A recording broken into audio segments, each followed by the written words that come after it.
ஊரை சேர்ந்த முருகன் முதல் தமிழர் முருகன். முருகு அழகு அன் என்ற விகுதி சேர்ந்து தமிழனாக இருந்து மலையில குறிஞ்சி மலையில வாழ்ந்தான். அவங்க அப்ப ஒரு போட்டி வைக்கிறான், உலகத்து புறம் சுத்திட்டு வாப்பான். இவன் பாவம் யதார்த்தமா ஒரு மயில் ஏறி ஊர் சுத்திட்டு வர போறேன், டயர்டாகி வந்து சேர்ந்தான். அதுக்குள்ள அங்க கொட்டதான் கிடந்துச்சு.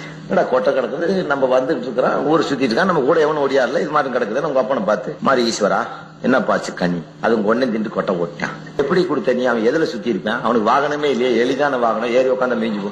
அவன் விவரமா அப்பா உலகம் பூரா நான் சுத்தல, உலகத்தை படைச்ச ஒன்னையவே சுத்துறேன், நான் ஒன்னையவே சுத்துறேன்னு ஒரு சுத்தின உடனே அவன் கிட்ட பழத்தை குடிச்சிட்டேன். முருகனுக்கு கோவம் வந்துருச்சு. என்ன வக்கால் வழி, நான் ஊர் பூரா சுத்திட்டு வந்திருக்கிறேன், உழைச்சு போட்டு ரத்த வியர்வை சிந்த, நான் வேர்வை சிந்து இங்க வந்து நிக்கிறேன், நீ உழைச்சவனுக்கு கூடி கொடுக்காம பக்கத்துல இருந்து ஜால்ரா போட்டாம்பார் காவேரி தாயன் அவனுக்கு கொடுத்துருக்கேன், என்னடா நான் என் போடா நீ அப்படி மேல ஒரு மயிறு மேல எங்க ஊருக்கு வந்துட்டான். அப்பனையே எதிர்த்து அந்த காலத்துல உழைத்தவனுக்கு ஏற்ற ஊதியம் கேட்டு கம்யூனிஸ்டுகள் தோன்றாத காலத்திலே, மார்க்ஸ் தோன்றாத காலத்திலே, இஸ்லாம் தோன்றாத காலத்திலே ஒருவன் நாயம் கேட்டவன் ஒரு தமிழன், அவன் தான் முருகன்.